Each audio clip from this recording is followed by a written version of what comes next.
So welcome to the Tom Golly official podcast. With me today is a amazing artist, songwriter, producer. The list can go on and on, but he is the only friend of mine that I have who has looked the devil in the eye. And by devil, I mean Simon Cowell. Please welcome Chris Sligh. What's up, Chris? What's up, man? Good to be here. Yeah, it's good to have you here, man. It's been a minute since we've last hung out and wrote a song or anything. But so what's going on in the world of Chris Sligh? I know you've been doing a lot of writing. Yep. Most of what I do these days is writing and producing. A lot of producing lately. Mostly, almost exclusively in the country and pop markets. And been doing a lot of stuff and have some crazy stuff happening and coming out and all that. So yeah, man, it's been great. The artist career is kind of like on the back burner and maybe dead for good. So we'll see what happens with that. Yeah. Well, I mean, I know how tough the artist career could be, at least for an independent. You've seen success at a much bigger much bigger scale than I have. So I guess could you imagine trying to navigate the whole COVID thing during like the height of your career at that point? Yeah, I mean, I think that if this had been when I was first starting out, I think that I probably would have done. I mean, I hope that I would have done what I saw a bunch of my friends do, which was TikTok was sort of just exploding at that point, and so I have a couple of good friends, Cooper Allen and Alexander Kay, and all these people that have blown up. Matt Cooper, who just at the beginning of the pandemic were like, well, we're sitting around our house doing nothing. We might as well make stupid videos of us singing and listening to songs. And so it's been crazy. It's catapulted so many artists. So I would hope that at least if I was not smart enough, that someone on my team or someone on my label would have been smart enough to sort of be like, hey, this TikTok thing is gonna be big. Because I remember for me, Twitter came out like literally right as I was starting my career was when Twitter sort of started. And I remember like at the time I had this blog on my website and I would blog and talk about stuff. And I remember like my manager at the time, his name was Mitch, he's like, hey man, you should try out this Twitter thing. It's like basically blogging in 120 characters at once. And I was like, how the heck does that work? Like, that seems stupid. And but one of my heroes was Bebo Norman, and so like I sort of blew up on Twitter at the very beginning, and back then having 15,000 people on Twitter was like a really big following. Oh yeah. And so like it's so funny when you look at like now, 15,000 on socials is like like joke, you're just starting, that kind of thing. But at the time, like I was one of the biggest Christian artists. Like I had like 15,000 on Twitter, and I would just do stupid stuff. Like I remember one time, I'd really discovered the art, like neti potting, like where I would neti pot and it would like clear out my sinuses. And so I remember this one time I got this video that went sort of viral that I posted on Twitter, where it was basically like me going like, hey, if you ever can't find a neti pot, here's the natural neti pot. And I licked my finger and stuck it up my nose. And it got shared like literally thousands of times. Now I have heard you neti potting from one. I've been out on the road with you, and I've heard you, and I'll never forget just like I've never heard anyone neti pot the way you do. It's impressive. It clears out my sinuses. It's like if you don't neti pot, I'll tell you this. Like neti pot, anytime you have allergies here in Tennessee, I could not live without neti potting at least like 2 or 3 times a week because the allergies are just insane.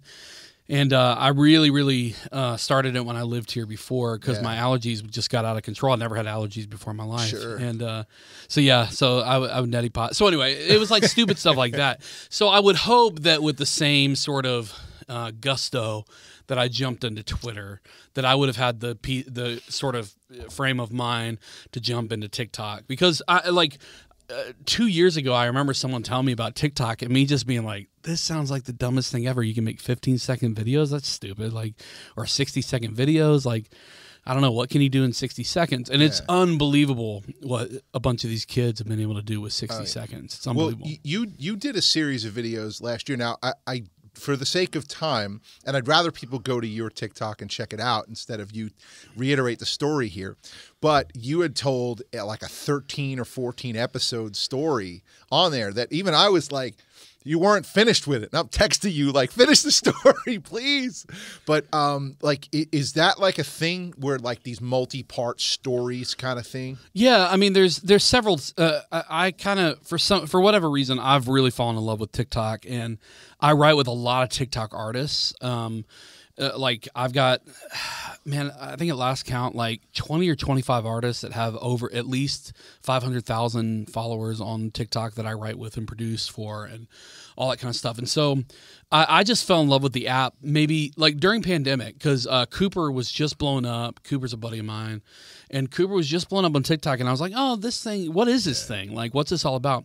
And so there's several sides. There's like the music side, which is like usually 1 minute sort of like fun videos. It's like introducing new songs. It's doing covers. It's sort of like, it's just a very cool thing. But there's this whole other side of TikTok that is like very like discussion based. And so people will do either 1 to 3 minute videos. You know, when I did my series, it was before the 3 minute video had started. Or else I would have done 5 3-minute or 7 3-minute videos instead of 21 1 minute videos. But there's this whole sort of side of TikTok that I love. Like I love like discovering like you run into on your For You page like part 7 of a thing, and you're like, what's this? Seems interesting. I'm going to go to that person's page and go back to number 1 and watch all of them in a row. Yeah. And so I had kind of gotten sucked in, and I thought, I've got all these crazy stories from my life of, I grew up in fundamental independent Christianity. And so it was sort of this freaky, like when I tell people about how I grew up, even like Southern Baptists don't really understand. Like they're like, wait, I thought I was like uber sheltered and uber conservative. And that's nothing compared to this. So when I talk about like the way that I grew up, I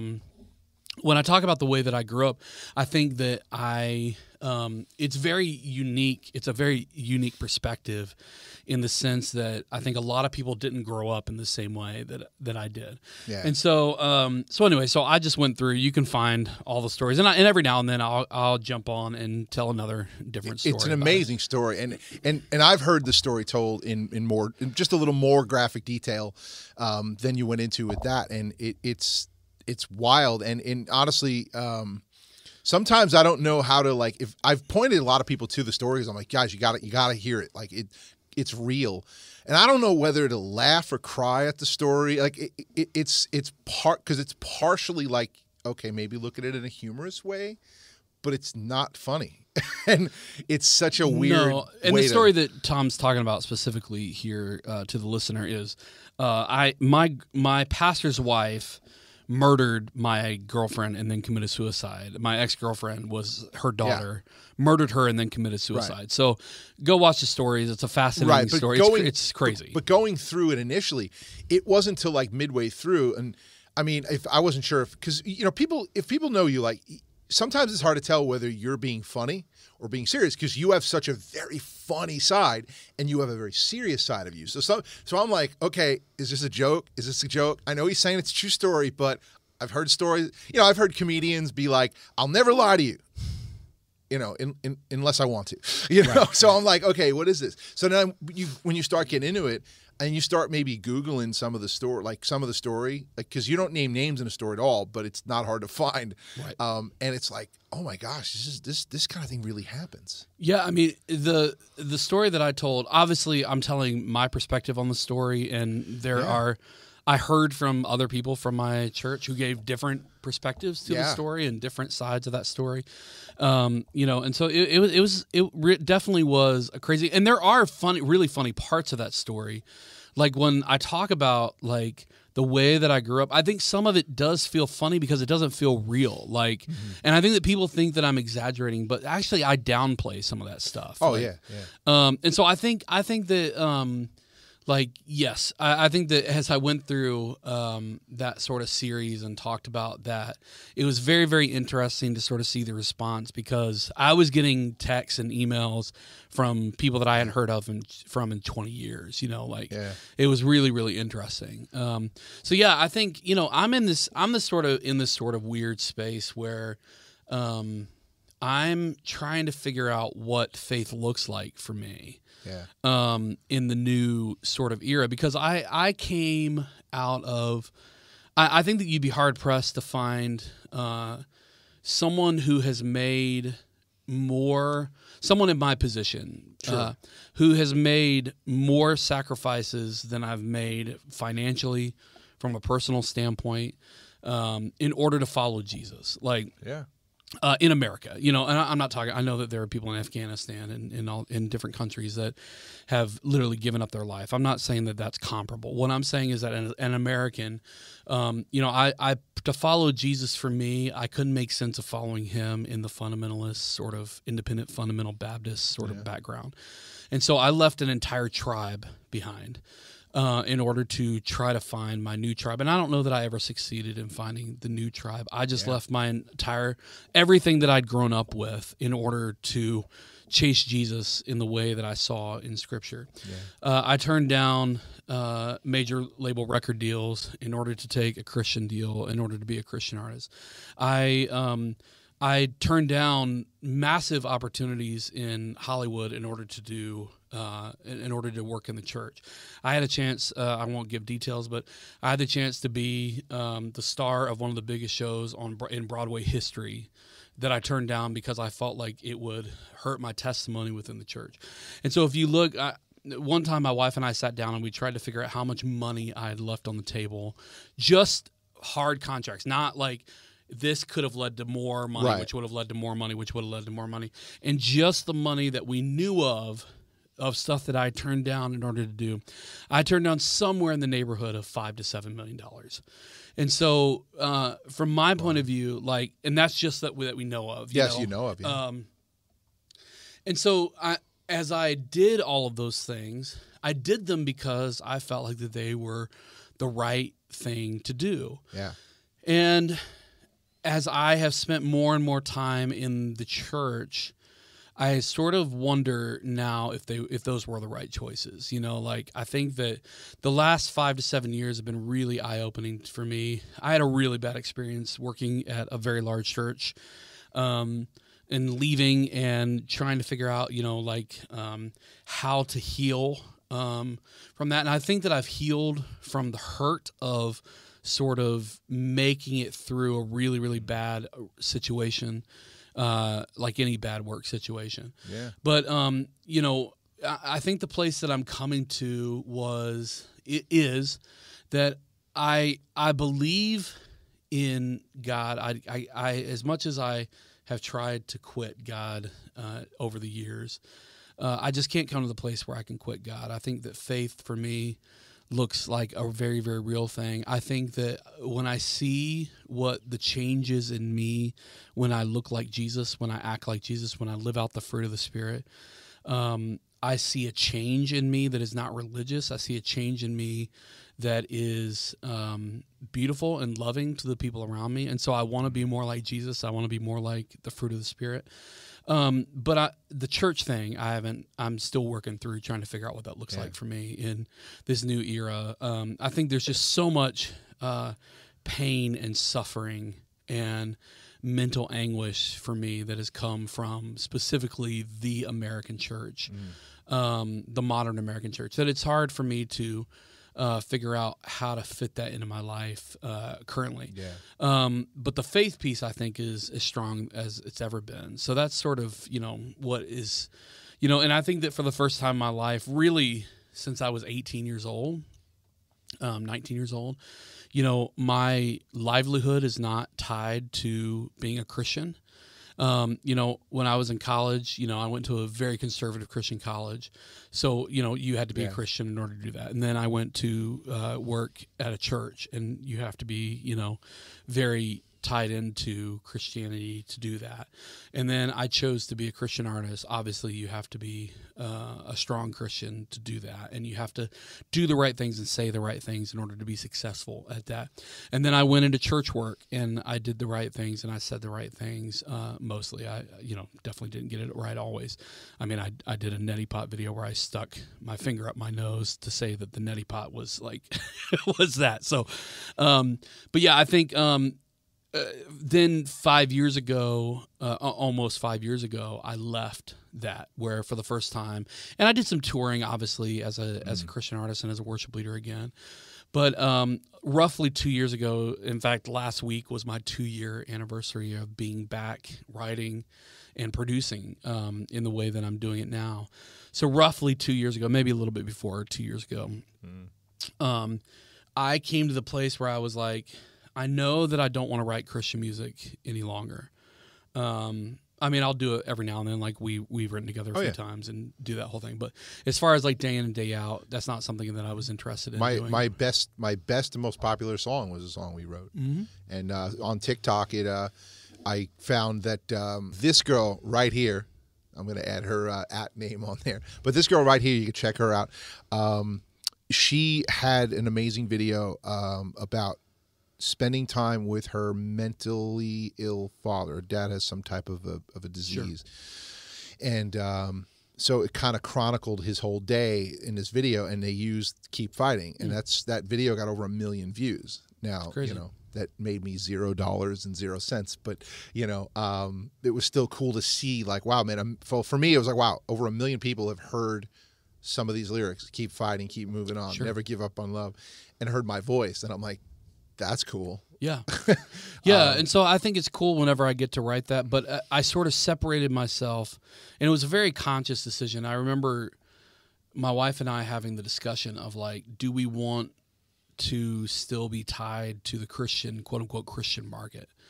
And for me, I remember sort of spending time literally praying about it and just going like, man, the place that I'm at, I feel like that I need to move into a place where I do not rely on my paycheck coming from anything to do with God, because I think that, as you well know, and I think anybody who works in church world knows at some level, that it's hard to actually be honest with yourself. Oh yeah, and others about what's going on inside of your heart when your paycheck and your livelihood and everything that you're doing is dependent upon the fact that you have to say and do and believe certain things in order to keep that livelihood and that paycheck. And I'm not saying that I was never fake. I don't think I was ever fake with anyone. I believed what I believed. But it's filtered when you're putting it out inside of church or in front of those people. Sure. And I get with that, because I totally understand that frustration. I've been in a season lately where I'm like, man, everything that I do that's not related to Christian music or anything that I'm doing like even close to ministry wise is super successful and pays my bills. None of that does. Maybe I should be putting my energy more there for my family. Sure. Because every time I go this direction, the money goes away, and it's more of a harder climb. Sure. And I think that you'd agree, a lot of it's politics.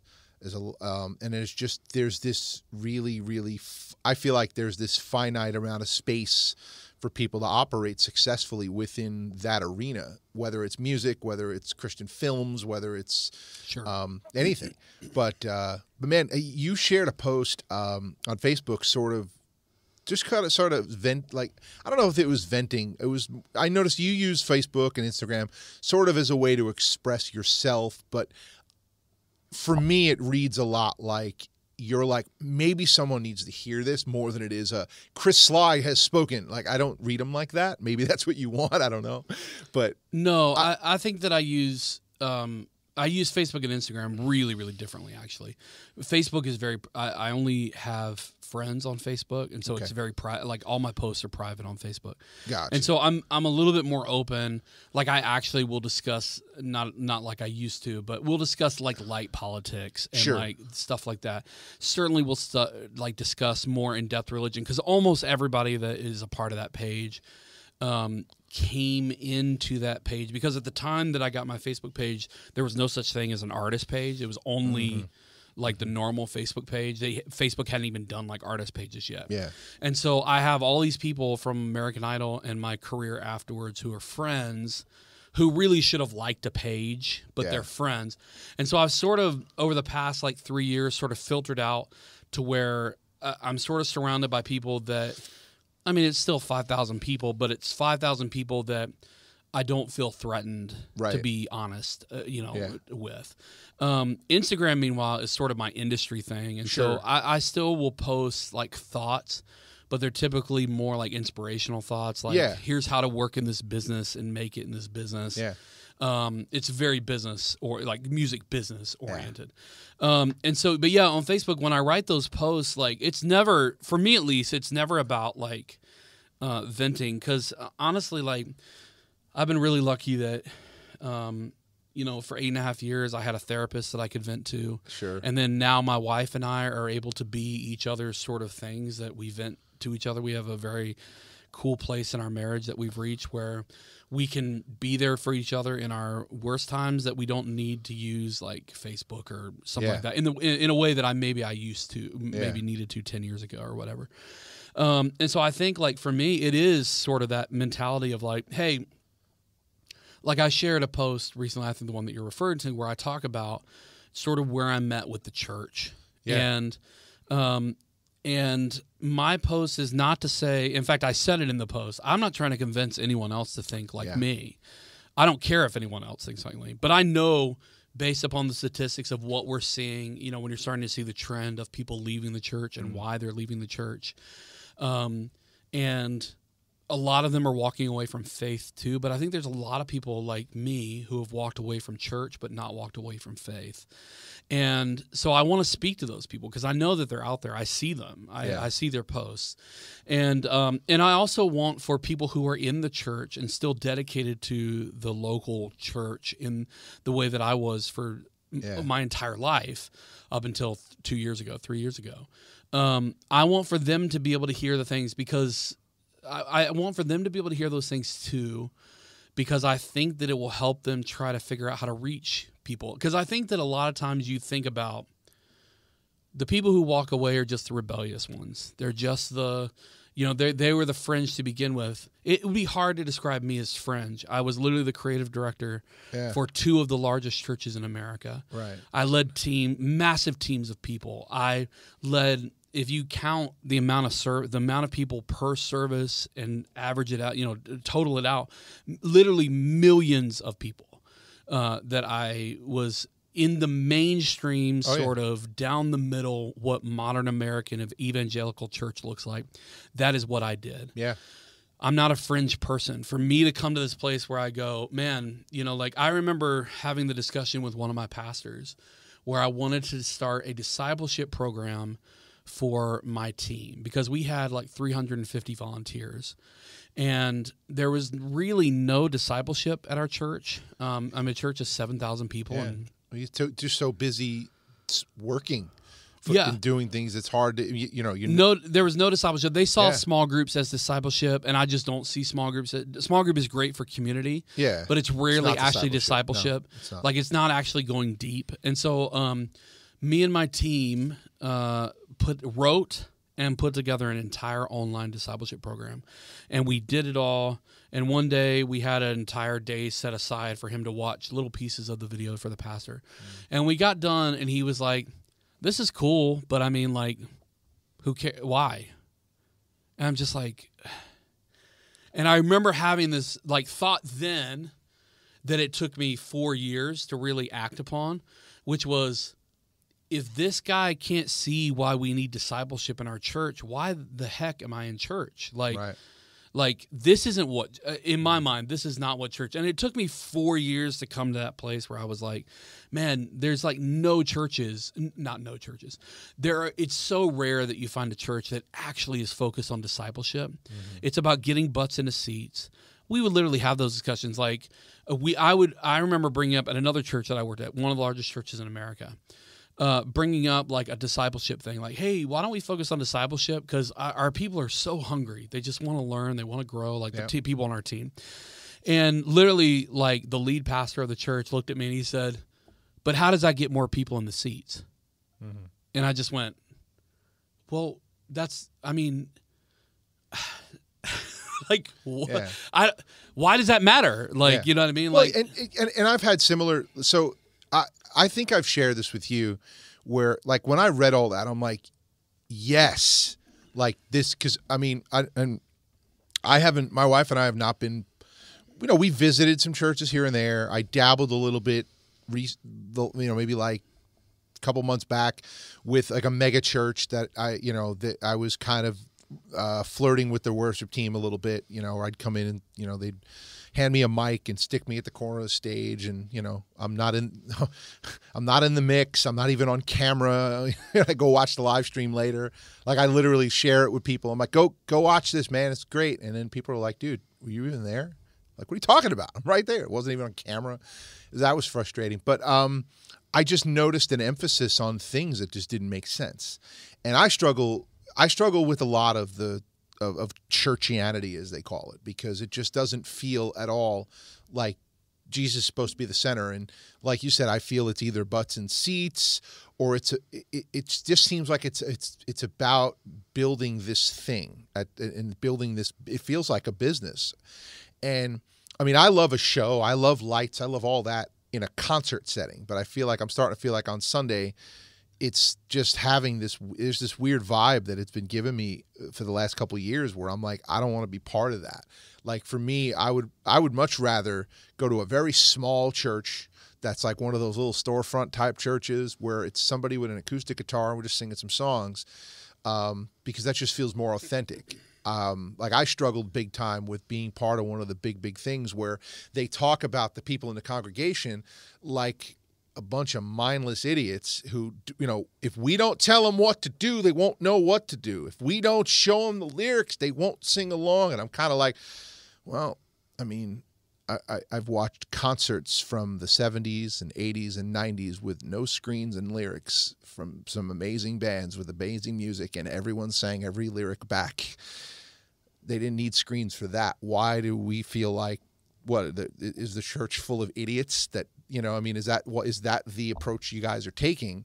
And if that's how, and it's just, I struggle with the idea of, if the staff thinks that everyone who comes in here on Sunday is an idiot, to where if we don't have the words on the wall, like the world's going to end, like if that's what you think of them on that, well, then, I mean, how serious do you take them, what you're feeding them as far as scripturally and what you're sharing with them? Because it's just, there's just this idea of like, we're great, we're the staff, we're the pastor, we're above everybody. It just feels that way. Maybe they don't mean that. Maybe they're not necessarily even saying that, but it comes across that way. And when I'm up there, I'm kind of like, this isn't what I want to be part of facilitating. And it's been a struggle for me as a Christian artist, because I go to places and basically I try to make music that people who, like me, there was a time, 12, 13 years ago, like I would have been caught dead in a church, but something about the music and the people who were singing at the time made me feel like, man, maybe church is a cool place to go. And it's like, well, how can I go and invite people to go to see their church, go to their pastors, if this is a place I don't even want to go? And I've really struggled with that. I felt like more and more of a hypocrite over the last couple of years because of it. Yeah, I mean, I think for me, it came down to values. And I think that, agree or disagree with whether or not it's a show or whether or not, whatever those things are, that agree or disagree with that. That doesn't matter to me. The values to me are, I don't know if anybody's into the Enneagram stuff, but as I've studied the Enneagram, one of the things I've realized about myself is I'm an 8 and a very strong 8. And so it's great for leadership. I'm a great leader because of that. But, one of my strengths also is that I am an idealist, in the sense that I have to have values that drive me, and that can be unhealthy at times. And so I'm always trying to find the healthy amount of value that is driving my life. And so for me, the value that changed was I just began to realize that the things that I valued about what Jesus had done in my life was that when I lived out his words, when I lived out the fruit of the Spirit, my life was different. And so that became my value. My value, 15 years ago was I wanted to make people laugh, or I wanted to be cool, or I wanted to whatever, name the list of things. Yeah. And so I would do things that were with those, that was my highest value. And I remember my therapist at one point, this is long before I figured out stuff with Enneagram. I remember my therapist at one point saying to me that, because I would just say like little rude jokes to my wife, like making fun of her about little silly things. It wasn't like big deals, but it was just like constantly throwing pebbles at my wife. And, you get bruised, little bruises here and there, and suddenly your whole body's bruised. Yeah. And that was sort of what our marriage was like. It was just me kind of tossing little pebbles at my wife, making jokes, doing this whole thing. And I remember my therapist, like very curious, like, why do you do that? Like she says that it hurts her, so why do you keep doing that? And I was just like, because it's funny. And she was like, oh, okay. So being funny is like a value for you. And I was like, yeah, I think so. Like, yeah, I think being funny is a value for me. And she goes, that's a really great value. Like, what if you valued being funny and valued taking care of people's feelings also at the same time, but you made taking care of people's feelings just a little bit higher than being funny? And I thought about it, and I went, I could probably do that. Mm. And I remember going out of there, and literally there were times where I would be about to say something to my wife or, one of my employees or whatever.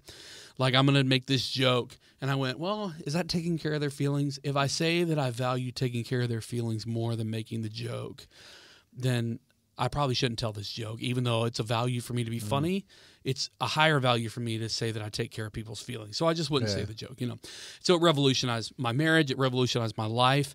And so then fast forward, and I'm trying to figure this out. And I remember literally having this thought and sort of this prayer of just like, what is my values around church? And it was like, I want to value being love to people. I want to value that that I grow to be more and more like Jesus as I go. Yeah. And I went through this list of values, and I realized that not one of them was being fed by the church. Not one of them. And as I looked at churches around me, now I didn't see people who were being fed in the same. Now your values don't have to be my values. My values don't have to be yours. No, totally. For me, what I see as a scriptural reason for church, I did not see church feeding those values.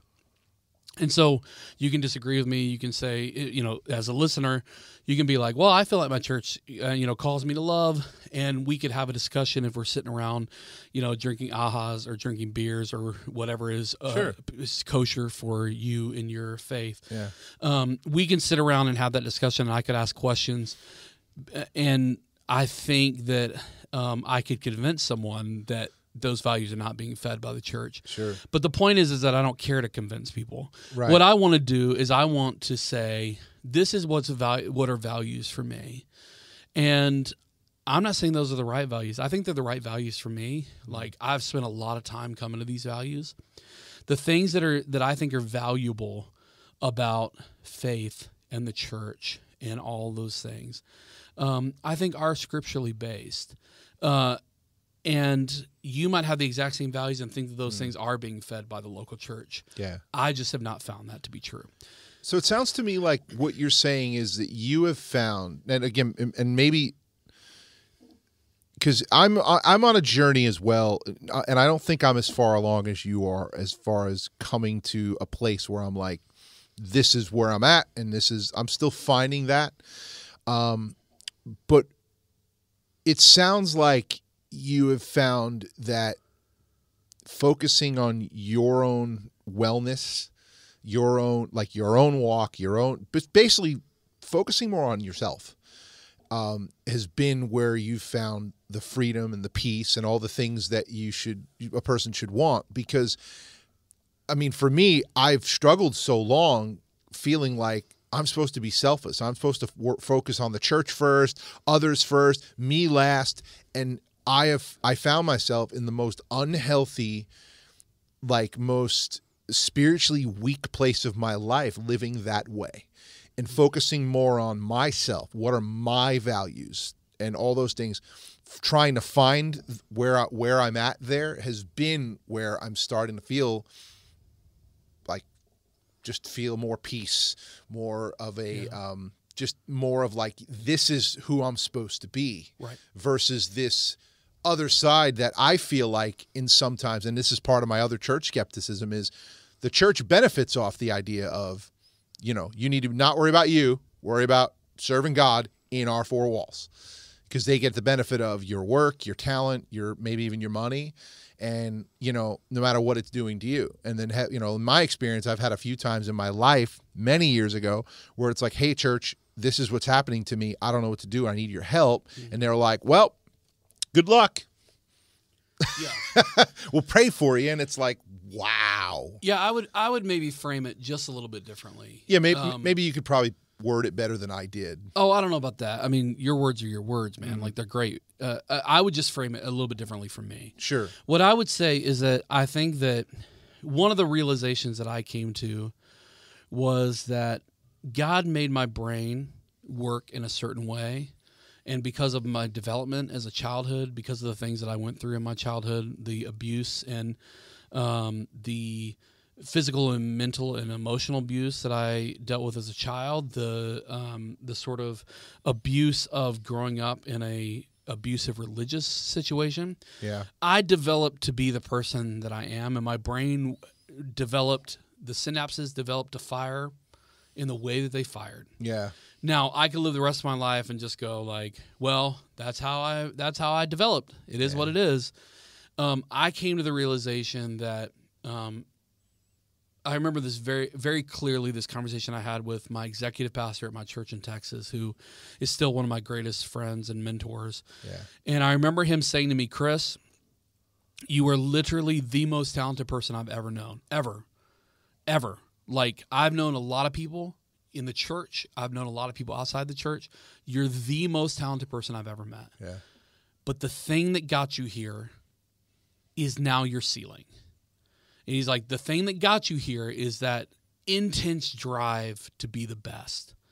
This intense, this chip on your shoulder that you want to prove to everyone that you are the best. It has made you so talented in so many different areas.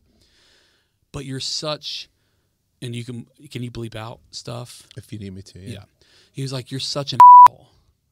And I was like, whoa. Like, I don't want to be that. Like, I don't want to be that. Like, there's a lot of things that I want to be, but I don't want to be that. And I remember him saying that to me, and just this revelation of just like, hey, maybe I do need to work on why I react to the things that I react to, and figure out how I can. Because you could just say to me, hey, Chris, live out the fruit of the Spirit. And that sounded so legalistic because of the baggage that I have around religion. If you said, go read Paul seemed like a legalistic freak to me. Because I'd grown up where the fruit of the Spirit were not just this beautiful thing that changes your life. It was, you have to live like this in order to be a good Christian. And the drive was to always be a better Christian, always be a better Christian, always be a better Christian. But there was no real like sort of development of how beautiful those things are when you live them out in your life. Yeah. And as I got older and I began to work through, I honestly didn't have the tools, Tom, to be able to live out the fruit of the Spirit. Yeah. Because I developed these walls, and I developed this chip on my shoulder in order to survive. I mean, it was beautiful. It's beautiful how God makes our brains work, right? Like, it's so beautiful to me. I survived my childhood without killing myself or being killed.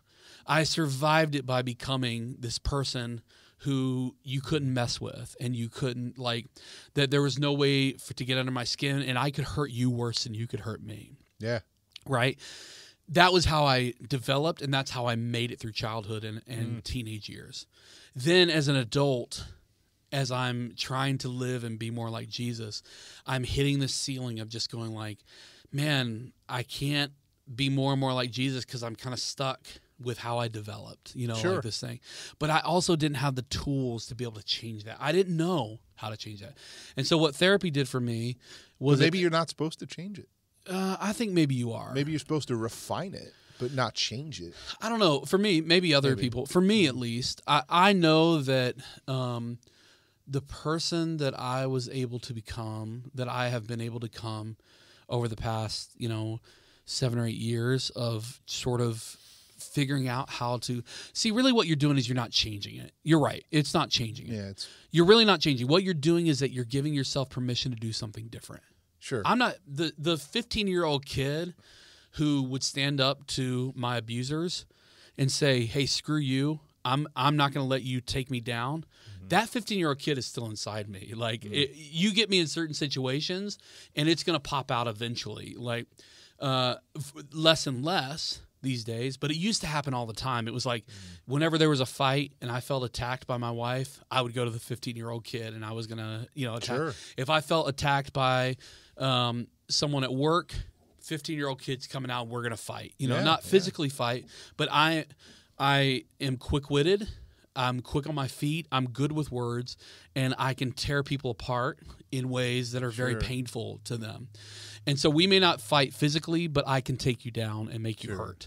And so that would happen a lot. Like, I mean, I'm not proud of how many times that happened with employees that worked for me. Sure. I'm not proud of that. How many times I did that to my wife, how many times I did that to people around me. So over the past 7 years, what is beautiful is not that I've changed. I haven't lost that 15-year-old kid. He's still down there. It's just that I don't need him. Isn't there thing now?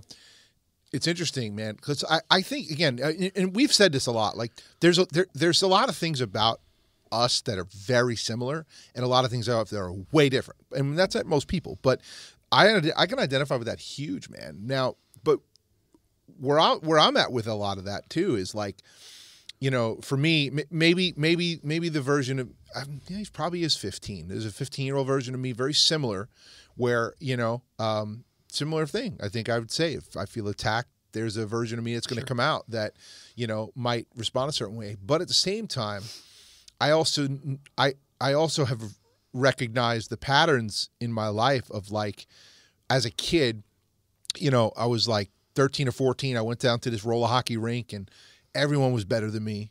I got like kind of made fun of, and it was because they were all better. Sure. And I was, could barely skate. And it was just like, I didn't like how that felt. But what do you do in that situation?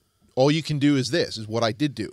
I spent every single day for a couple of months in front of my house after school, skating, shooting at a garbage pail, just doing that. Until one day I felt, you know what? I think I'm ready to try again. Went back and they weren't laughing this time. They were like, "Oh, wow, you got better. Cool. Whoa, someone noticed." But see, that to me is like about values, though, right? Right. But what I'm saying, though, is that 15-year-old kid at that time, and which was for me in that time of my life, that there was, it created this drive of like, now there's various things in my even adult life. Anytime I felt like someone made me feel like I don't belong, you're not good enough, it just created something that made me good enough eventually, to where the next thing you know, like, I mean, at one point I was one of the guys who, like, when I showed up, people were like, "Yes, Golly's here. All right, yo, he's on my team." I went from the guy that everybody laughed at to the guy that everyone wanted on his team. Sure. From probably say 15 till I was probably when I turned like 17, 18, I got to that point. It took a couple years, and it was like, wow, that worked. And then it's like, I'd go into job situations and no one wanted to work with me because I wasn't good enough. He sucks, to where, yo, man, like, go learn from Tom because he knows, So like that 15-year-old kid, while there's some negative sides to that version of me, like you talked about, that comes out, for me, that version of me comes out and I've been able to use him to be productive in things. I would almost be willing to bet that my Christian music career probably is that 15-year-old kid who went, "Oh, they won't let me sing on the worship team? let me move to Nashville and write songs and tour and Yeah, I think for me at least, I see all. I mean, I remember, I didn't do music until I was 19 years old, and I'd taken 6 months of piano lessons, and I fell in love with music my freshman year of college, and I just decided that was what I wanted to do. I wanted to write songs, is what I really wanted to do. And I went in, and it was sort of the same thing. Like this sort of, I changed colleges to a very conservative Christian college that had one of the best music schools in the world at the time. It was a conservatory level music school, and so I went in as a sophomore in college, and I said I want to be a music major. And the sort of smug, condescending, like, well, if you can't do this and you can't do that, and I just remember being like, I'm going to be the best person here. And again, that chip on my shoulder sort of allowed me to survive. Because the value became, how do I prove to these people that I belong? And probably, a lot of eights, a lot of people in the world live with this idea that we have to prove that we belong. Because there's really two sorts of people, right? There's the people that have to prove that we belong, and then there's the people that have to prove that we exist. And so I think that there's the people who hide away from the world, and their reality is that they don't want to be seen, they don't want to be heard. And then there's people like you and me that are like, want to be seen and heard. It's like, we're here, and we are constantly trying to prove that we deserve to be here, right? And so that is spot on. Again, those were the things that got me to the place. Yeah. I had an incredibly successful career as a musician. I had an incredibly successful career as there are maybe 40 people who in church world who were at the same level as me. Yeah. It was also the thing that kept me from being the husband that I needed to be. It was kept me from being the dad that I needed to be. It kept me from being the friend that I needed to be, that I wanted to be. And so ultimately what it came down to was values. At one point, the value was, how do I prove that I belong? When I finally came to the place where I realized, wow, I don't need to prove that I belong because I belong, period, the end. Yeah. I belong because I am a God-made, God-breathed human who is loved by God, and I don't need anything else besides that. And I remember my identity was so tied up in what I did. When I left my last church, man, I went through an identity crisis that was unbelievably difficult. Because I had given up my artist career and my music career in order to go into church. And I thought, this is who I'm going to be for the rest of my life, is I'm going to be a creative in church, and I'm going to be a pastor, and eventually I'll be an executive pastor, and eventually I might even be a lead pastor. But the rest of my life, I'm going to be a pastor. This is who I am. This is my identity. This is my quote-unquote calling. And when I left that church time, and my wife and I had this conversation maybe 6 months, because I got a job offer 6 months after we left that church. And I remember her saying to me, I know you're going to take this job, because it was more money than I'd ever made, and it was less work than my last two churches combined, and less work than either one of those churches. It was so much. It was so little work for so much money, and it seemed like the perfect sort of here's for the mess that you went through at your last church. Here's the reward. This is God telling you it's the reward. And I remember my wife saying to me, "I don't think you're ever going to work in church again. I don't think it's the right thing for you, and I don't think that you're meant to be a pastor. I don't know what you're supposed to be. I'm sorry, I can't tell you that. But I think we're supposed to stay in Nashville, and I don't think you're supposed to be a pastor." And I literally, at the time, was so angry, because I just was like, this is the perfect job. This is God's reward for going through this really difficult time, at this church that we just went through. How can you not see this woman? And then I prayed about it. And I just remember hearing this very just subtle voice from God. And I don't know if it's really from God, but something inside of me said, listen to your wife. And I just went, no, I don't want to. Because I wanted to make that $125,000 a year. And I wanted to, have the nice house outside of Chicago. And I wanted to do the things that I wanted to do. Right. And I wanted my identity to be tied up in this fact that I was a creative pastor. You know? This podcast is brought to you in part by Tone Junkie TV, your best source for Kemper, Helix, and impulse response profiles. Check them out on YouTube, all social media at Tone Junkie TV. Also check them on the web store at tonejunkiestore.com. Use promo code Golly to get 50% off site-wide. That's right, 50% off site-wide, tonejunkiestore.com. Now, wouldn't you say, because now I'll tell you something that I've never verbalized before, but so every time you and I have, now maybe this is just part of the songwriting process, I don't know, but I've written with a lot of people, and I normally don't come away. Every time I've written with you, and we haven't written a ton, maybe 4 or 5 writes, maybe. Every time I come away from a write with you, I've always come away, something about that session just was like, man, I'm glad we were here today. I'm glad this happened today. And sometimes we got a song, sometimes we didn't, but it's like there's something about you that, you have this ability to, I feel like you've done it for me. You've helped translate for me into words something I might be conveying with a bunch of rabbit holes. And you're like, so what you're really saying, Tom, is you want to talk about this. It's like, yeah, you figured it out.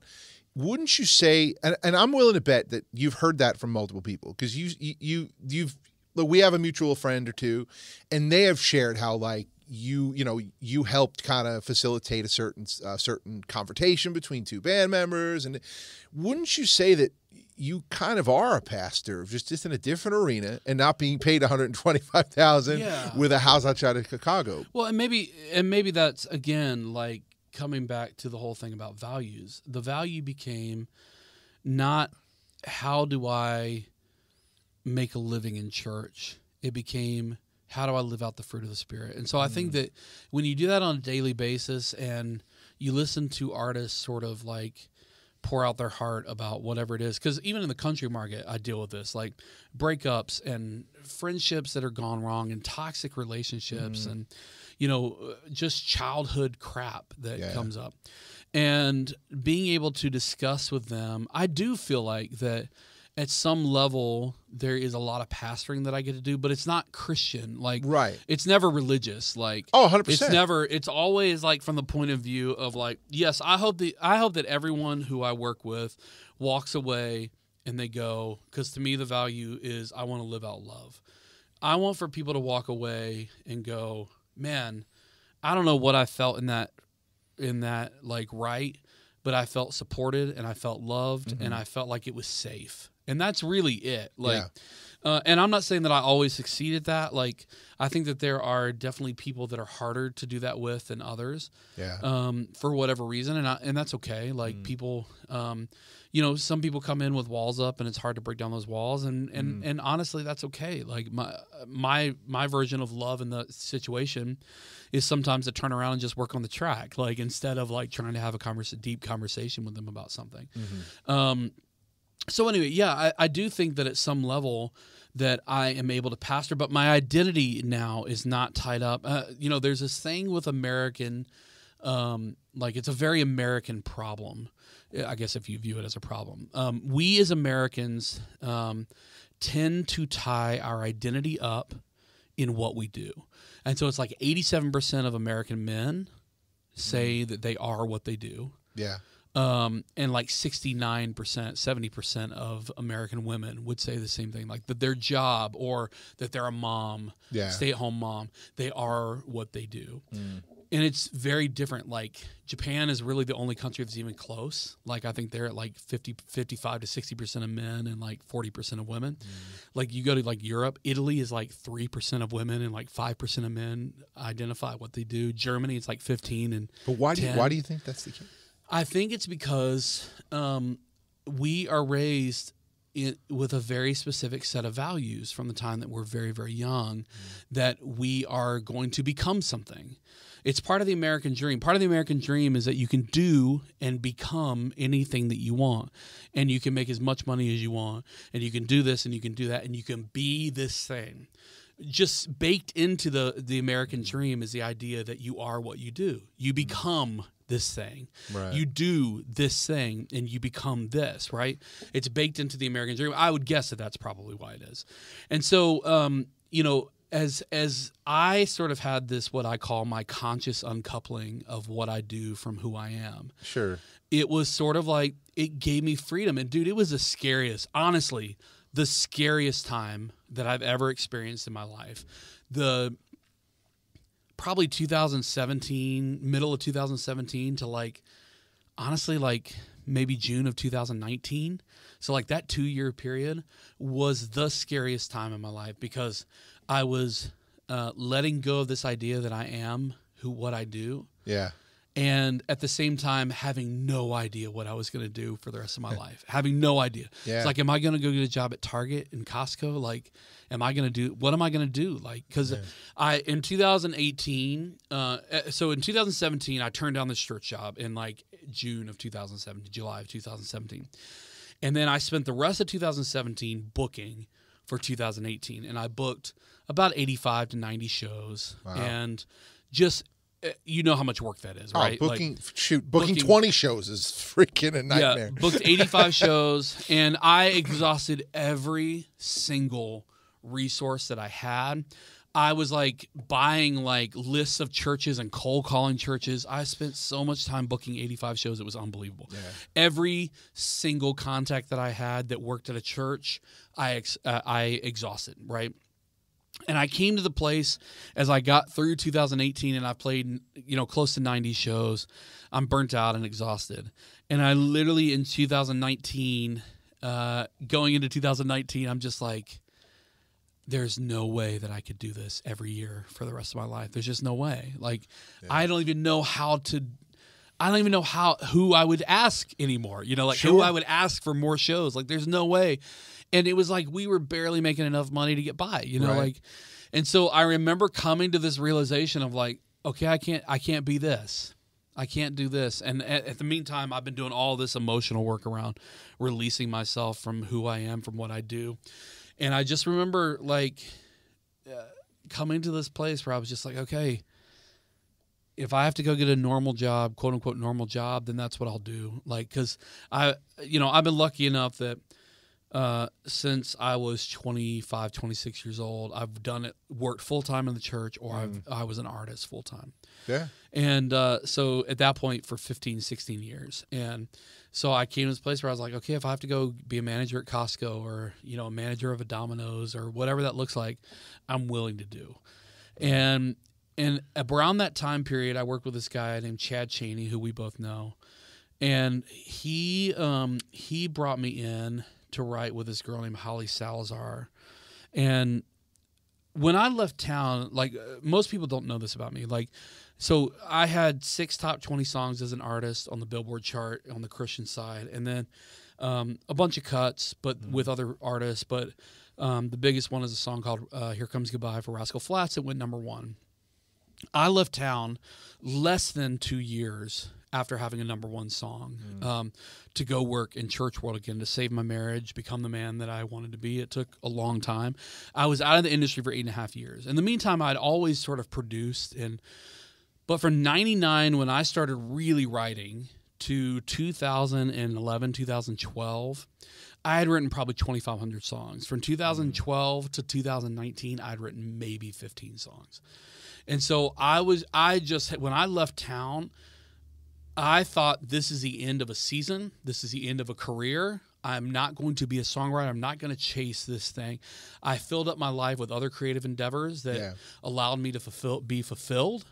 But I was not a songwriter anymore. My identity was not as a songwriter at all. And so I was working with, Chad on helping him finish up some of these songs that we were producing. And so we got in a room with Holly Salazar.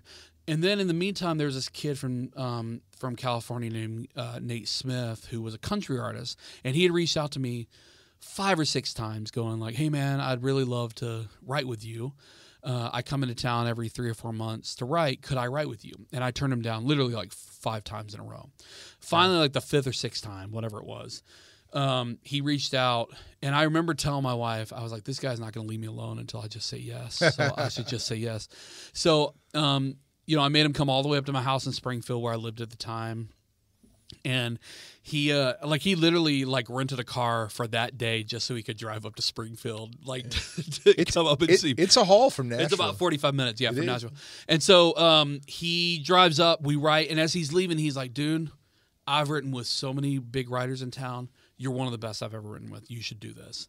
And I was like, oh, thanks, man. And when you've been around the business a long time, you hear things like that a lot. Sure. There's a lot of fake praise. Yeah. But there's also a lot of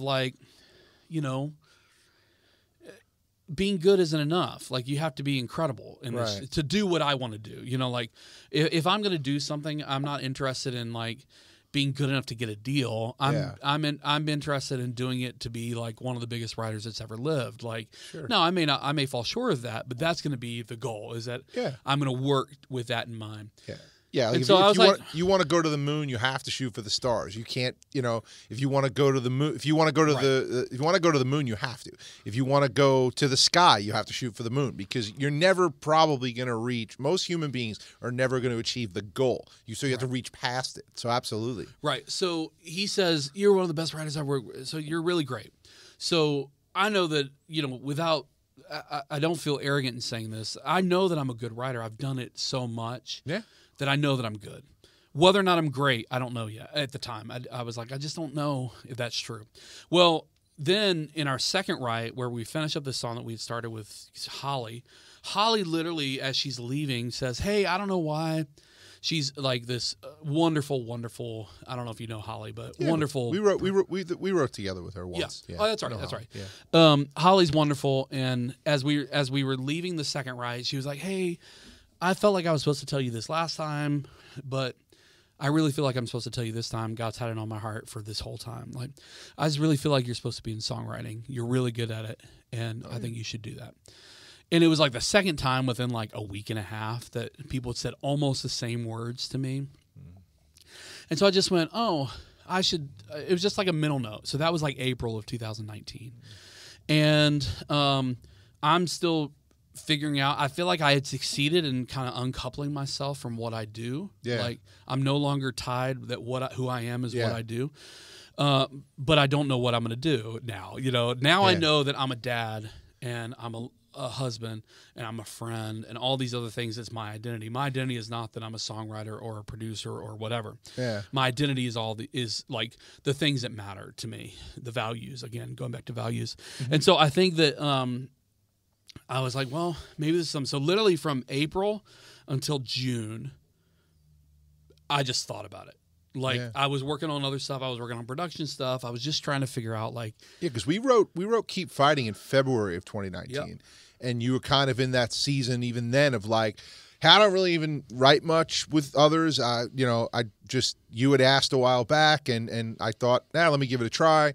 And you were definitely in that season, and I remember coming out of that right being I think we even said dude, this song is awesome. Definitely do the songwriting thing because it's sure. I came in with a story of what was going on with my brothers, and you just kind of went, hey, if we were right there in a room, what would you say to them? And I'm like, well, I told you what I would say. And you're like, all right, cool, we'll try the song. And I'm like, but doesn't it have to be more? No. And you're very good at least for me, you're always good at kind of going, I hear what you're saying. This is the way it fits music better. Or it's hey, that melody you got, it's cute. Nice try. How about this? And it's that's so much better. Yes. You're a very good translator of people's feelings and words in a write. And I think that's why so many artists, are drawn to you because you do that so well, and thanks, man. I appreciate it. I mean, that's definitely what I try to do. Yeah. And so, I around that same time period, I was just trying to figure out what does this look like for me? Yeah. And do I even want to do this? And so then it was do I want to write in the Christian market? And I realized as I went and met with some friends that work in the Christian market, and I realized just how it was an exclusive market when I worked there when I was there before, and it had only become tighter. A much smaller, much smaller circle. And I realized very quickly that, there are so few things that you can really write about in Christian music anymore. It's pretty much got to be a worship song or worship song light in order to make it on radio. And I love worship music. It's been life-changing for me. That is not the kind of music that I want to write every day. Yeah. So I knew pretty quickly that I didn't want to do that. And so then I met with some friends that were doing country songwriting and were pretty successful at it. And just got the lowdown on sort of like what the market looked like and what people were doing. And I realized that all of the values that of what I wanted to be able to do as a human being kind of lined up with being a songwriter and a producer. Like, I want to love people. I want to build, relationships with people. I want to be in people's lives. And I just saw the idea of me being a writer who writes with a bunch of artists and helps them sort of say the things that they want to say, just sort of really tying into the values of what I wanted to do for my life. And so in June of that year, I went to my wife and I said, hey, I've been thinking about this thing. What would you think about me songwriting again? And she was like, would you be an artist? And I was like, no. She was like, as long as you're not an artist, then I would love for you to songwrite. And so really what she means by I don't want you to be an artist is I don't want you on the road 300 days a year, because that's really what messed up our relationship before. Was I spent 10 years, the first 10 years of our marriage, just basically being on the road. And so I said, no, like for me, this would be like songwriting and producing. I have toured a little bit with some of the artists that I produce and work and write with, but like for the most part, it's just sitting in my studio at my house and writing and producing. And so in June, I said, well, okay, I'm going to spend June to September, and I'm just going to write by myself. And so I spent June to September, I wrote only by myself. I wrote like 15 songs by myself. Yeah. And then I had a bunch of songs that were unpublished that I went through and refurbished and sort of rewrote a little bit from my old days, because I was lucky enough that with my pub deal I got all my unpublished stuff back that's mine. And so I had a group of about 25 songs that I came in like feeling really good about. And then in August 22nd of 2019 I started co-writing again. So literally like a week ago, 2 years a week ago. And so I just began co-writing, and first year in 2019 I had 21 co-writes, and I thought I was doing really, really well for myself, 21 from September to December. And then last year I had 180 co-writes, and so far this year I have 240 so far this year. And so it is just blown up in a way. Like, I've got a few records coming out on major label artists that I produced and wrote, pretty much the entire album or produced the whole record. That's mostly country. All country. And pop. I for some reason, as I was saying before, like things have blown up so much on TikTok that we started getting in the room. I have a business partner / writing partner named Mary Cutter, and she and I and her husband Matthew sort of have a business relationship where basically we go out and we find people to write with, we develop and write with them. And so we started just reaching out to people, and so we now have like some of the biggest independent pop acts and just signed pop acts on TikTok are in the Chris Sligh and Mary Cutter fold. And we've got this kid Anthony XI that we've got 5 singles coming out on. We got David Michael Frank, who literally has one of the greatest voices I've ever heard in my life. He's got like a 5.5 octave range or something stupid. Wow. Yeah, it's crazy. We got a bunch of stuff coming out with him.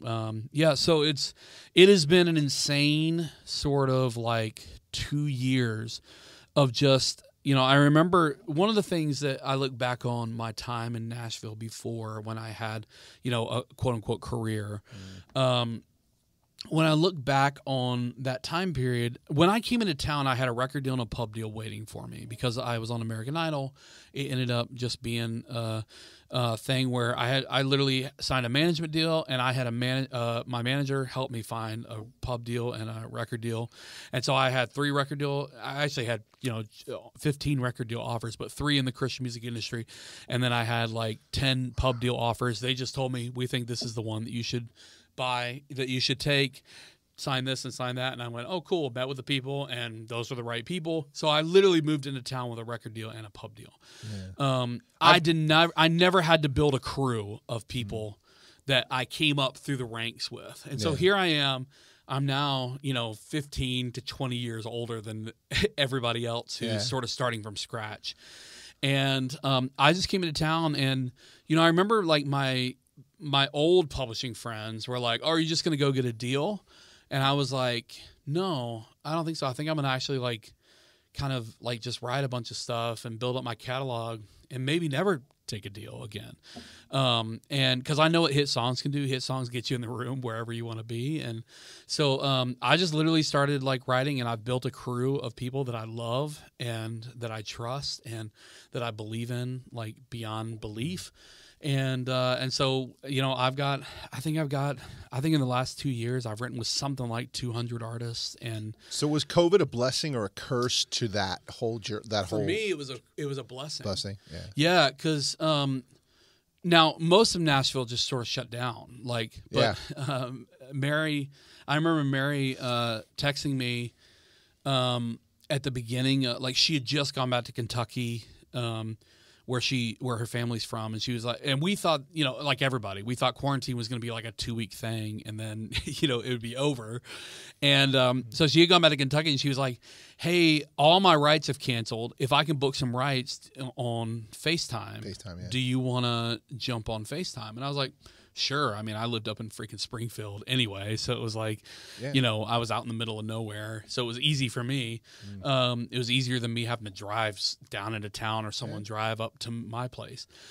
And so I think, if I remember correctly, over like a 4-month period, I think we did something like 75 or 80 co-writes. Oh, wow. Over FaceTime. That's a and lot. Zoom. Oh, it's a lot. Yeah. I mean, it was like we were just going for it. I mean, we were really, really going for it. And then that that momentum sort of catapulted us into this year. Mm-hmm. And this year has been insane, dude. Like, I mean, it has really been insane. Like the stuff that's coming out, later this year and early next year is like life-changing stuff. Like it's going to be really, really crazy to see what happens in the next little bit. Yeah. So for me, like one thing I will say, I did a lot of writing in 2020 because I kind of committed to going, hey, I like writing, but I don't love it. And I was like, the reason I need to figure out how to love that process, because I mean, what else am I going to do? I mean, I tried the TikTok thing. It was okay, but I'm sorry. I mean, I'm sorry. I'm not in my 20s, blonde and a hot female. It's just way more work than it needs to be. You don't want to do that. Yeah, I just, I'm sorry. I don't look good in a bikini. I'm not trying to promote an OnlyFans. Yeah. So it's like this isn't benefiting me. So I started doing a lot more writing, and then to the point where I'm like, I'm so sick of writing. But what I found was, again, you kind of hit the nail on the head a little earlier, talking about how like there's only so much you could say in a Christian song because of one, there's the filter. There's so many filters you have to pass things through before you're like, nope, that won't work. And for me, being what I do as an artist, it's like, well, I would love to sing this song, but that's not going to fly at a festival in the middle of Nebraska. I can't sing about that. And sometimes, hey, that cool thing. And most of it for me, and you know this because I talk a lot in our rights, and the conversations are always great. But that's not a song. That's just a great conversation. So that kind of inspired me to go, hey, I really would love to start a podcast and have some of those conversations, because some of those conversations are amazing that I think people can glean from something, getting to witness them or hear them, because for me, they do so much having them. Imagine just listening to, and a lot of times I've been in the room with people that I admire or look up to, or I'm just like, they're so lucky. And then I hear about that thing I think they're lucky to have gotten to do or done, and been like, oh, maybe I'm lucky never having done that.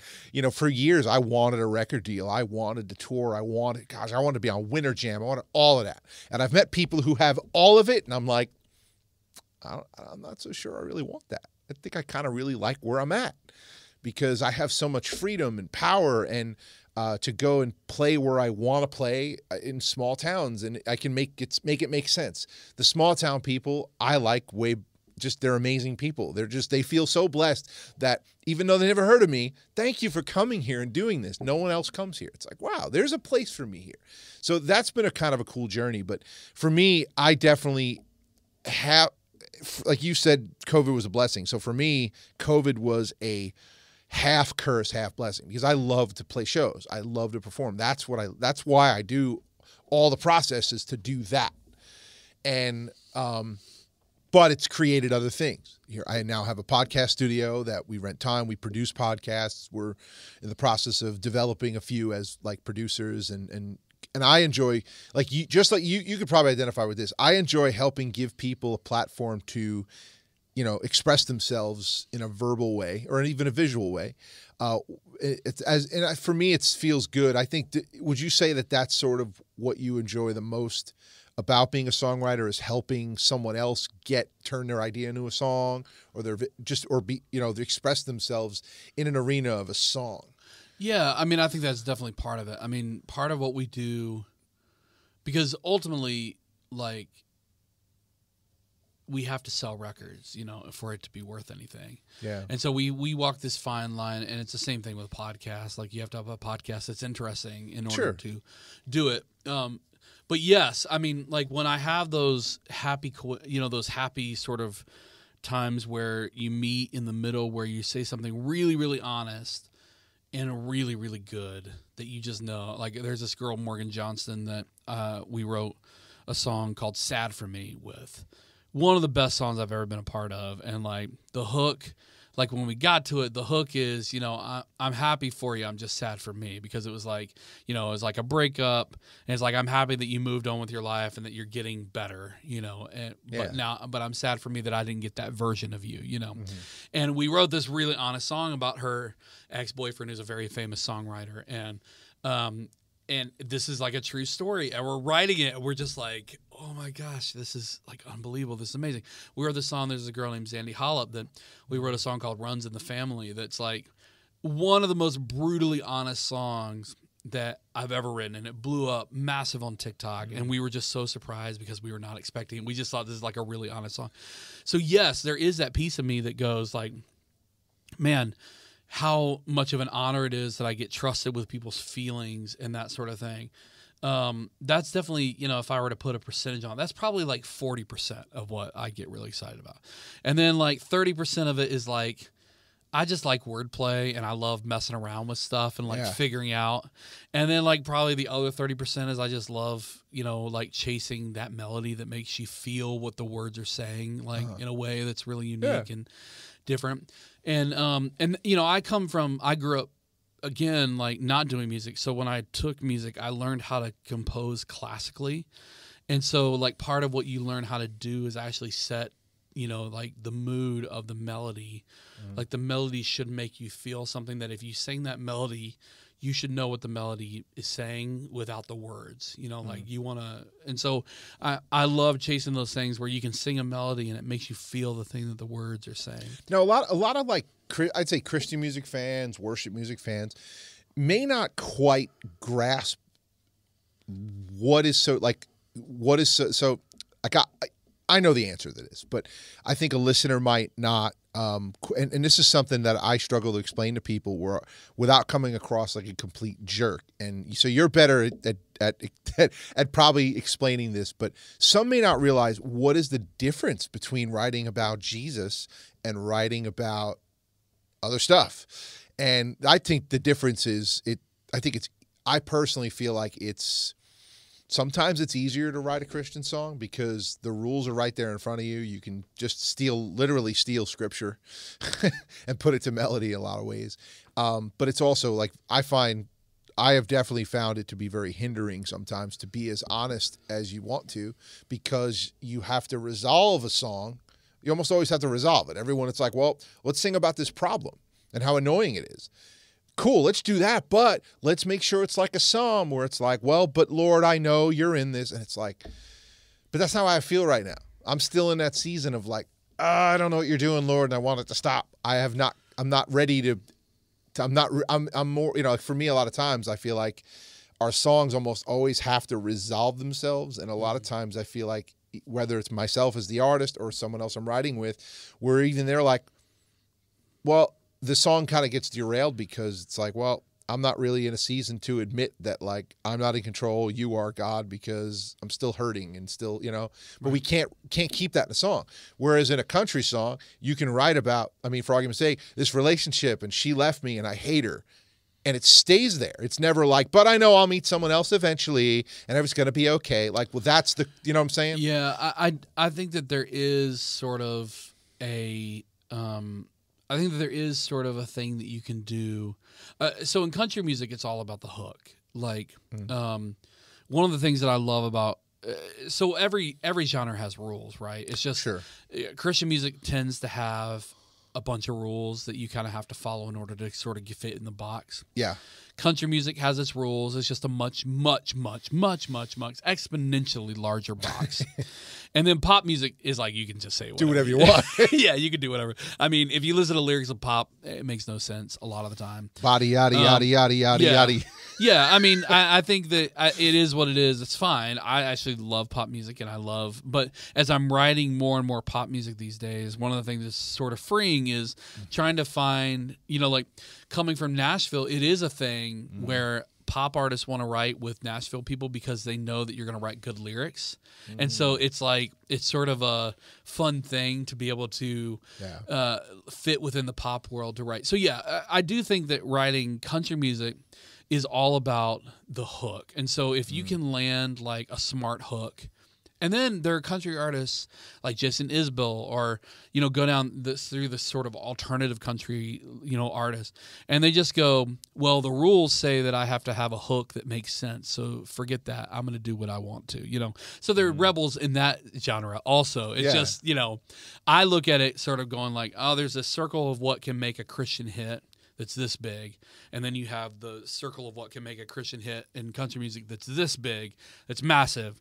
I feel pretty free to be able to wander. And I'm sure that at some point I'm going to get frustrated, but I'm lucky enough that I write stuff for film and TV some days, and I write stuff for pop some days, and I write stuff for country, and then every now and then I write for Christian. And so I think from my point of view, what I love about what I get to do now is that there really are no borders. I get to do whatever it is that works in the moment. And so sometimes I write with an artist like Zandy. When we wrote Runs in the Family, honestly, like as we were writing it, we were just talking about life. The whole thing is like how her grandfather was an alcoholic and beat her dad. And then her dad, you know, didn't beat them, but yelled at them like he got yelled at in the Navy. And then her mom tried to shape her, you know, used like abuse, you know, emotional and psychological abuse to sort of try to shape her into be the girl that would be successful and to be these things. And she's saying, like, all this stuff runs in the family, and I'm going to take the good from them, and I'm going to throw out the bad, and I'm going to do the best I can. And so, like, they did the best that they could. And then, you know, it's like, I'm running from my demons, you know, and that are coming straight from me. I guess that runs in the family, you know. Wow. And it's like, that's how the song ends. And so it's like this incredibly, like, deep and thoughtful song. And at the same time, like, I have just had a song blow up on TikTok with an artist named Matt Cooper called Taylor Swift, where we basically just quote a bunch of Taylor Swift titles in the in the chorus, like, and in the verse. Yeah. Like, so, you know, both are good, both are valuable. Like, I mean, that Taylor Swift song is probably going to make me more money than anything I've ever written before. Like, legitimately, like that song is going to be massive. Yeah. But I didn't have any less fun writing Taylor Swift, you know, like opening up a Spotify playlist of every Taylor Swift title ever and figuring out how to make lyrics out of titles. There was something about the math that was just fun, you know, like putting the puzzle pieces together that was just as fun as delving into this incredibly complex and deep story, you know, and Runs in the Family. And so, yeah, I think that there is something that's beautiful about helping us, an artist, tell their story, but there's also something beautiful about writing pop gold, too. No, I feel that. You know, I will say, like I said, I've always felt hindered because I feel like I have a lot more to, I'm starting to get to a point where I feel like I have a lot more to offer the world than just Christian songs. Sure. So it's like, and then I'm in this, you know, I talked to a couple people who were like, well, you can't be a Christian artist and have a secular music project. It just doesn't work. Because people see it very similar to, like, like if you decide to leave church, it's like you get kind of seen as a hard issue or whatever. And it's not, and it's not that I don't want to sing Christian music. I do. I absolutely want people to know that, there is a God out there who can totally free them from, all those, like, I mean, again, if anyone who knows my story is like, man, I felt like I lived in chains till I was 29. And I want people to know that that's real. But at the same time, there's things I think are funny that I want to sing, that I want to tell people about. But you can't really tell that in a Christian song, or maybe you can't even tell it as a song either, So I just feel like that, it's just an amazing place the world is right now, where there's platforms like songs, TikTok, podcasts. I mean, just there's amazing ways to be heard. It's sort of a beautiful thing. It's awesome. But I think it's great to see you do so well. Because a lot of times I feel like there's a lot of people who kind of, not that you've stepped away, but you've stepped out of the Christian box and have it go so well for you. Because you see a lot of people who just somehow maybe go off the deep end, or maybe just have a different journey. I think they can learn a lot from you, from the way you've gone about it and continue to go about it, and be honest about, how you talked about having your values are important to you. And, well, that's what I would give advice to anyone because when I started songwriting, and I never felt the pressure. I think that a lot of times what happens is that people leave the Christian side of things and they feel like they've got to bring the Christian sort of ethic to the thing that they're doing. And I just didn't. Yeah. Like I had when I write country songs, I'll write a drinking song, even though I'd almost never drink. Like I'm just not a drinker at all. Yeah. I've never done drugs. Like that isn't my thing. But if I'm writing with an artist who does drink and wants to write a party song, then we'll write a party song. I'm not going to try to Christianize this party song.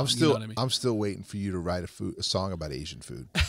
I do like Asian food. It's my favorite. Yeah. I had Asian food last night, and it was wonderful. Let me tell you, like, I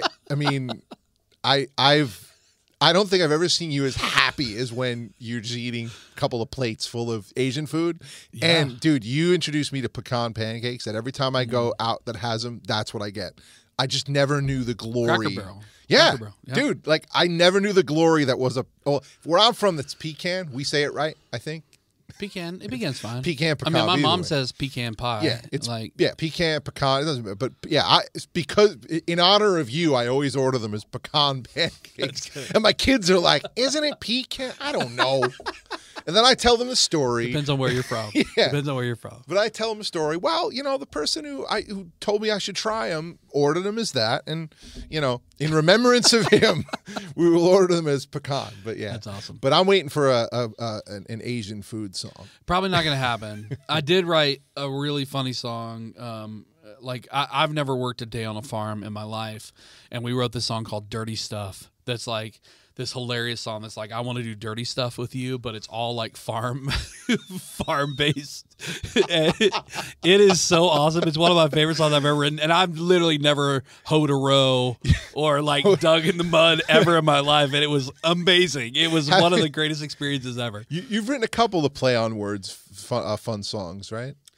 Oh yeah, I mean country music. That's one of the things that's really popular in country music. Is like like turning. I wrote a one 2 weeks ago called "Wasted on a Boat," and the hook is time ain't wasted on a boat, right. But you think it's something else by the title, "Wasted on a Boat." Right. There's a lot of those sort of like twists. Yeah. I mean that's Jimmy, isn't that like most of Jimmy Buffett's catalog? Yeah, weird plays on words? Yeah, I mean like I wrote a song maybe like a month ago that. We're hoping is going to get cut by a pretty big artist right now, called Her and Hymns. And it's about this guy's mom who really loves hymns. Oh, okay. And so he grew up That's sort clever. of hearing Jesus through. And so the title is Her and Hymns. Right. And so it's like, I think that's one of the things that kind of wordplay is always exciting for me, And then there's sometimes you just write a dumb song. Like I wrote a song called Crank It Up on Saturday that is just like, literally like, let's crank it up and have fun, man, Well, you wrote one back in the day. I think you had mentioned it one time. It was called like "Do It in the Woods" or something. Do It in the Woods. Yeah. Yeah. That was a good one, actually. Yeah. that was more wasn't, and again, that wasn't necessarily about hey babe, let's go do it in the woods. It was more like the things that you enjoy. You kind of go out in the woods and do like a Brett Favre song, if you will. Yeah. I think that's a thing. Like I kind of love. It's the kind of stuff that you can never really do in the Christian market, like wordplay. There is wordplay that happens. Don't get me wrong. Yeah. Like write with Tony Wood, and you'll see amazing wordplay. Yeah.